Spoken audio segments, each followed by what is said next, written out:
श्री कृष्णा मित्रों आज हम नरेंद्र जी की जन्म कुंडली का अध्ययन करने जा रहे हैं। नरेंद्र जी जो कि लगभग 1.5 से 2 माह से मुझसे संपर्क करे जा रहे हैं, बार बार मुझसे संपर्क कर रहे हैं कि गुरुजी मेरी जन्म कुंडली का अध्ययन करो। और मैं हर बार इनको कह रहा हूँ कि हाँ अवश्य करूँगा करूँगा करूँगा, और ये बार बार मुझसे कहे जा रहे हैं कि जन्म कुंडली का अध्ययन करो। अंतोगत इसे समय आ गया है कि इनकी जन्म कुंडली का मैं अध्ययन करूँ। अब मैं इनकी जन्म कुंडली का अध्ययन करने जा रहा हूँ। मित्रों आप भी समय नोट कर लीजिए। इनका जन्म कुंडली का समय है 15 दिसंबर 1990। इनका जन्म हुआ भिवानी हरियाणा में रात्रि 8 बजे। आप जन्मांक चक्र निकालेंगे तो कुछ इस प्रकार का जन्मांक चक्र आएगा जो कि आपके सामने है। कर्क लग्न की इनकी कुंडली है। लग्न के स्वामी जाकर के बैठे पंचम भाव में एवं राशि इनकी है वृश्चिक। वैसे मैं इनके पंचांग के बारे में बताऊं तो अनुराधा नक्षत्र के तृतीय चरण में इनका जन्म हुआ। अनुराधा नक्षत्र के तृतीय चरण में जन्म हुआ एवं कृष्ण पक्ष की चतुर्दशी में इनका जन्म हुआ। वर्ण से देखा जाए तो इनका ब्राह्मण वर्ण है एवं गण देखा जाए तो इनका देवगण है। ब्राह्मण गण और देवगण, ब्राह्मण गण का अर्थात जो जैसी परिस्थितियों की व्यक्ति उसके अनुसार ढलने वाला, परिस्थितियों के विपरीत वो कार्य नहीं करेगा। जैसी परिस्थिति होगी उसके अनुसार कार्य करने लग जाएगा। देवगण का मतलब ये हुआ कि ब्राह्मण वर्ण यानी सीधा हुआ व्यक्ति, थोड़ा सीधा व्यक्तित्व का होगा। और देवगण का मतलब ये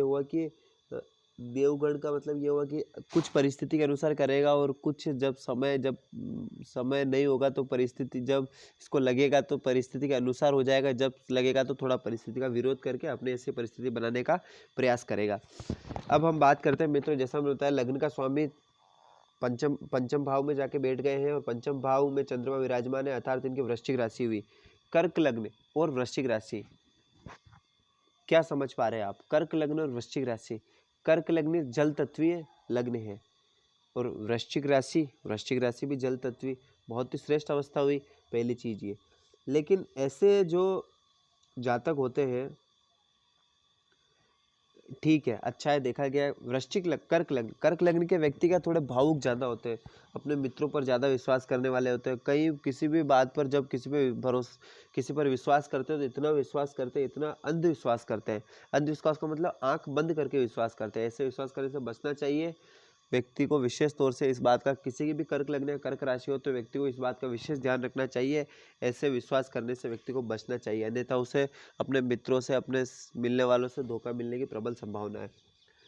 अब हम बात करते हैं वृश्चिक राशि। वृश्चिक राशि क्या है? वृश्चिक और मेष राशि, इन दोनों में क्या फर्क है? मेष राशि क्या होती है? तुरंत प्रभाव में उतावलापन, सोचा कर लिया, इंतजार करना, धैर्यपूर्वक कार्य करना इनके बस में नहीं होता है। वृश्चिक राशि को क्रोध वगैरह आता है, मेष में भी बहुत आता है। मेष वाले क्रोध आता है, उगल देता है। वृश्चिक राशि वाला क्रोध को पी जाता है। वृश्चिक राशि वाले को बहुत अधिक क्रोध आता है, धैर्य की बहुत कमी, जो भी करना है तुरंत करना है, समय नहीं है, तुरंत करना है, सोचा काम कर दिया, बस ये होता है वृश्चिक राशि। कर्क लग्न के व्यक्ति थोड़े से क्या होते हैं, आलसी होते हैं, थोड़े से मतलब अपने कार्य को लेकर, और मतलब दूसरों का कार्य तो समय पर कर देते हैं। कर्क लग्न के व्यक्ति थोड़े से भावुक टाइप होते हैं, भावुक की तरह होते हैं वृश्चिक राशि। अब देखो इस जातक की कुंडली में मैं आपको कुछ अवस्थाएं बताता हूँ। शनि बैठे सप्तम भाव में, राहु बैठे सप्तम भाव में, केतु भी बैठे हैं लग्न में, एवं बृहस्पति बैठे हैं लग्न में, मंगल बैठे हैं लाभ भाव में, शुक्र और बुध विराजमान है जातक के षष्ठम भाव में। इस कुंडली की ग्रह दशा देखने के बाद दो बातें मैं आपको विशेष तौर से बताता हूँ, फिर इनके प्रश्नों पाएंगे। पहली जो मैं इस कुंडली में देख पा रहा हूँ कि केतु बैठे हैं लग्न में। वैसे बृहस्पति बैठे हैं लग्न में तो मैं आपको बता दूं ये बहुत ही श्रेष्ठ अवस्था है। लग्न में बृहस्पति बैठे हो तो व्यक्ति किसी भी प्रकार की समस्या से जूझ रहा हो, वह अपने विवेक से, अपनी बुद्धि से उस समस्या से निकल जाता है और अपने सारे कार्य समय पर पूरे कर लेता है। या समय पर तो पूरा नहीं करेगा या नहीं करेगा ये तो हम नहीं कह सकते, लेकिन व्यक्ति ये है कि बृहस्पति लग्न में बैठा है तो उसमें इतना विवेक होता है कि वो किसी भी समस्या से निकल सकता है, एवं उसके जितने भी दुर्योग है उसमें थोड़ी सी कमी व्यक्ति के जीवन में देखने को मिलती है। क्यों ऐसा? क्योंकि बृहस्पति लग्न में बैठे हैं तो स्वयं लग्न के प्रभाव को बढ़ा दिया। दूसरा ये है कि लग्न की जो बृहस्पति की जो 5वीं दृष्टि 1 2 3 4 5 पंचम भाव पर, तो ज्ञान को बढ़ा दिया। छठी सातवीं सप्तम भाव पर पड़ी है, तो इन्होंने वैवाहिक जीवन, दाम्पत्य जीवन उसको मधुर कर दिया। आठवीं नवीं नवीं दृष्टि पड़ी भाग्य, तो भाग्य को बढ़ा दिया। इसलिए लग्न में बृहस्पति का विराजमान होना बहुत ही श्रेष्ठ माना गया है। अब हम आते हैं कुछ शनि बैठे सप्तम भाव में। शनि सप्तम भाव में बैठकर क्या करते हैं? शनि सप्तम भाव में बैठकर व्यक्ति के विवाह में बहुत देरी ला देते हैं। हालांकि इन्होंने मुझे बताया नहीं कि इनका विवाह हुआ कि नहीं हुआ, विवाह संबंधी इन्होंने कोई प्रश्न नहीं पूछा, तो हम विवाह के बारे में बात नहीं करेंगे। शनि सप्तम भाव में बैठ के सबसे बड़ी जो समस्या लाते हैं, जो मैंने प्रीवियस कुंडली, जो पहले वाली जो कुंडली जन्म अध्ययन किया, उसमें मैंने बताया कि शनि सप्तम भाव में बैठकर एक बात आप नोट कर लो, तुरंत प्रभाव में जो जो भी जन्म कुंडली अध्ययन देख रहा हो, तुरंत प्रभाव में नोट करो कि शनि अगर जन्म कुंडली के केंद्र के किसी भी घर में बैठे हो, व्यक्ति का कोई भी कार्य जीवन में समय पर नहीं होगा। ये आप नोट कर लीजिए। शनि सप्तम भाव में बैठे हैं, सप्तम भाव में बैठकर अपनी सातवीं दृष्टि लग्न पर डाल रहे हैं। व्यक्ति का कोई भी कार्य समय पर नहीं होगा। 2 दिन का कार्य 10 दिन में होगा, 5 दिन का कार्य 20-25 दिन में होगा, 40 दिन में होगा। तो व्यक्ति परेशान नहीं होगा तो क्या होगा? वृश्चिक राशि, धैर्य की इतनी कमी है कि आदमी इंतजार कर ही नहीं सकता है। अब व्यक्ति का कार्य समय पर होना नहीं है और व्यक्ति धैर्य रख नहीं सकता है, क्या होगा? व्यक्ति परेशान नहीं होगा तो क्या होगा? जल्दबाजी, इतनी जल्दबाजी भरी हुई है कि बस काम करना ही है, करना ही है, कार्य करना ही है, कार्य करना ही है, और कार्य समय पर होना ही नहीं है, शनिदेव होने ही नहीं देंगे, तो आदमी फिर परेशान नहीं होगा तो क्या होगा? दूसरी एक और अवस्था देखिए, सूर्य और चंद्रमा साथ में, अमावस्या दोष। व्यक्ति का मन इतना ज्यादा अशांत, इतना ज्यादा अशांत कि मतलब शब्दों में नहीं बता सकते। ये सिर्फ वही बता सकता है जिसकी ऐसी अवस्था है। ये नरेंद्र जी ही बता सकते हैं कि इनका मन कितना अशांत है, भयंकरतम अशांत। दूसरा, चंद्रमा नीच राशि में, क्या हो गया? ये बहुत ही ज्यादा विकट परिस्थिति, बहुत ज्यादा। चंद्रमा नीच का मन इतना अशांत, इतना भटकाव जिसकी कोई सीमा ही नहीं। ऊपर से सूर्य और चंद्रमा दोनों साथ आ गए, चंद्रमा सूर्य के साथ अस्त हो गए, अत्यंत विकट स्थिति हो गई, भयंकरतम विकट स्थिति। मन को लेकर, व्यक्ति के मन को लेकर अत्यंत विकट स्थिति हो गई है इस जन्म कुंडली में। अब हम इनके प्रश्नों पर आते हैं। इनके मात्र और मात्र 3 प्रश्न हैं। पहला प्रश्न इनका ये है कि मेरी जॉब के बारे में बताइए। दूसरा प्रश्न इनका ये है कि मैं आर्थिक रूप से बहुत दुखी हूँ, धन की मेरे पास बहुत कमी है, तो धन के बारे में बताइए। और तीसरा अंतिम जो इनका प्रश्न है कि मेरे अफेयर के बारे में बताइए। तो अफेयर मतलब जहाँ तक मैं समझ पाया और आप भी समझ पा रहे होंगे, प्रेम संबंधों के बारे में पूछ रहे होंगे। ठीक है, मैं इनके तीनों प्रश्नों का जवाब दे देता हूँ तुरंत प्रभाव में।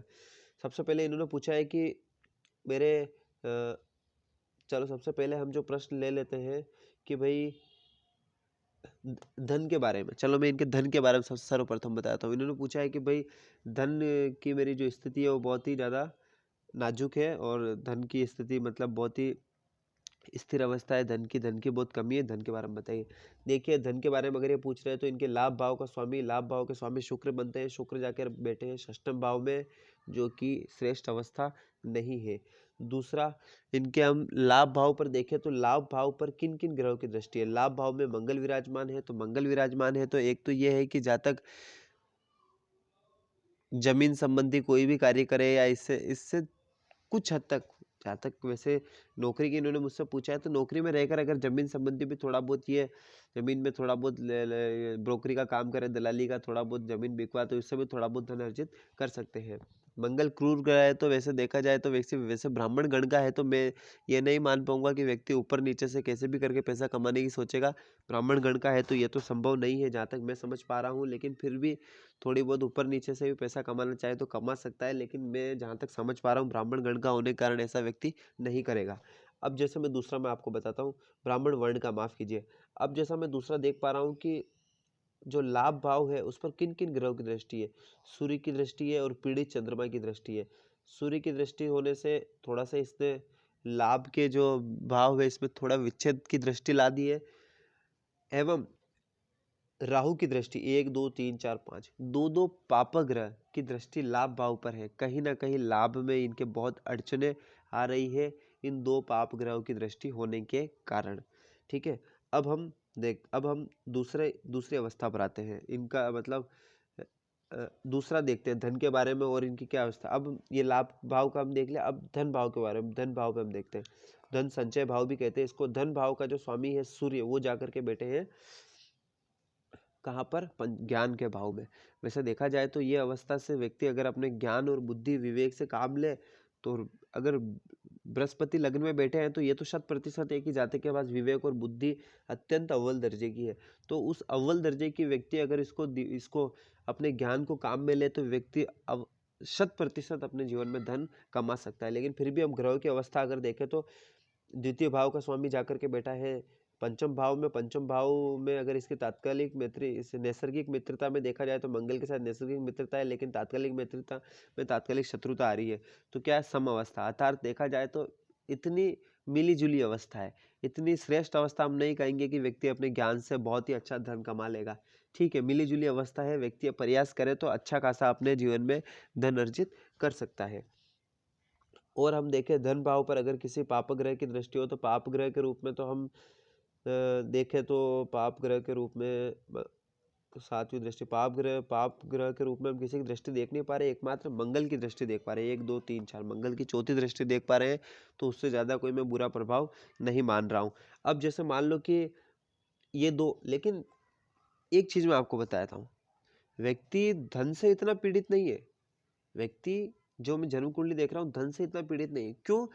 क्योंकि जन्म कुंडली के अनुसार नहीं है। ये व्यक्ति कह रहा है कि मैं धन से पीड़ित हूँ तो मैं इतना एकाएक मानने को तैयार नहीं, क्योंकि इस व्यक्ति की जन्म कुंडली में लक्ष्मी नामक राजयोग है। 5 प्रकार के धन प्राप्ति के लक्ष्मी राजयोग होते हैं। एक होता है लक्ष्मी योग, एक होता है महालक्ष्मी योग, होता है श्री महालक्ष्मी योग, एक होता है अष्टलक्ष्मी योग, एक होता है नवलक्ष्मी योग। उसमें से लक्ष्मी योग है। लक्ष्मी योग क्या कहता है कि भाग्य भाव का स्वामी लग्न में बैठा हो, भाग्य भाव का स्वामी लग्न में विराजमान हो एवं लग्नेश बलवान हो।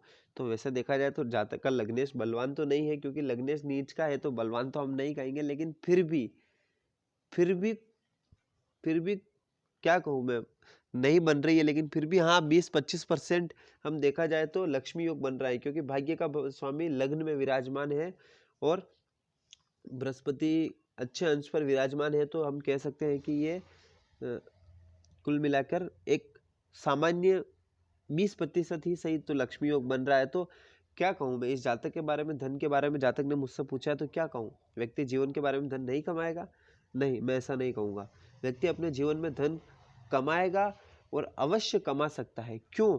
एक महत्वपूर्ण बिंदु और देखिए, इस व्यक्ति के शश नामक महापुरुष योग बन रहा है। तो शश नामक महापुरुष योग क्या होता है कि केंद्र के चारों घरों में शनि यदि स्वराशि के हो या उच्च के हो तो शश नामक महापुरुष योग बनता है।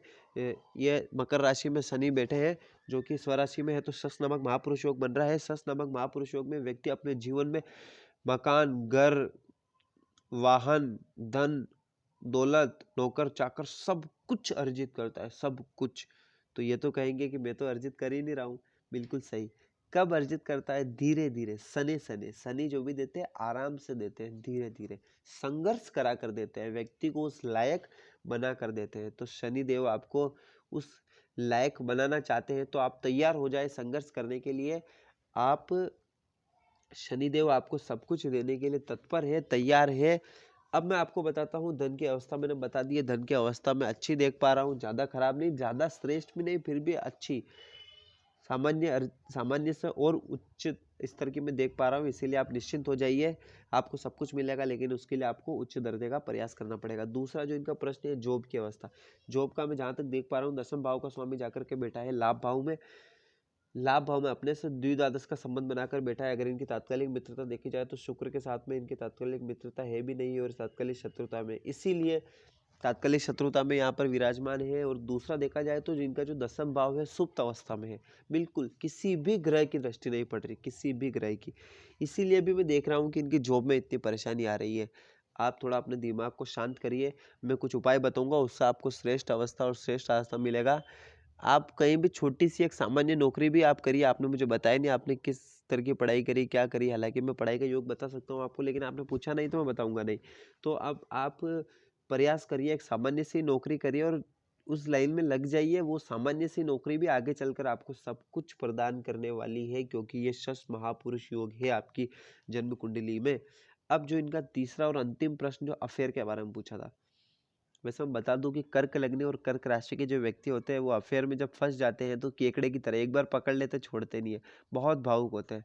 किससे अगर प्रेम कर लेते हैं तो बस प्रेम में डूब जाते हैं, डूब कर मरना उन्हें पसंद होता है, ना कि बाहर निकल कर, मतलब डूबना, प्रेम में डूब जाते हैं, बहुत ज़्यादा भावुक होते हैं, बहुत ज़्यादा। किसी पे विश्वास करते तो इतना विश्वास कर लेते हैं कि बस पूछो ही मत आप, बहुत ज़्यादा विश्वास। प्रेम भाव के लिए हम पंचम भाव को देखेंगे। पंचम भाव में सूर्य और चंद्रमा विराजमान है। पंचम भाव पर एक मंगल की दृष्टि पड़ रही है, अगर पाप ग्रह की दृष्टि देखें तो, और केतु की दृष्टि पड़ रही है। लेकिन मंगल की पाप की दृष्टि नहीं कहूंगा क्योंकि वह मंगल का स्वयं का घर है। और भाव यो यो भाव युता, माफ कीजिए ये श्लोक मैं भूल रहा हूँ, अपने गुरुजी से मैंने सीखा है। मतलब अगर जो भी ग्रह अपने घर को देखता है वह उसके भाव में वृद्धि कर देता है, ना कि उसमें कमी कर देता है। इसलिए ध्यान रखना, इसमें कमी तो नहीं करेंगे मंगल या बेटे, लेकिन हाँ केतु की एक दृष्टि पड़ रही है। केतु लग्न में है तो एक बात को बता दूं, जातक के भ्रम की स्थिति बहुत ज्यादा रहेगी। वो एक निर्णय नहीं ले पाएगा, निर्णय तो वैसे भी नहीं ले पाएगा क्योंकि चंद्रमा बहुत कमजोर है। चंद्रमा कमजोर है तो व्यक्ति निर्णय ले ही नहीं पाएगा, उसका मन अशांत है।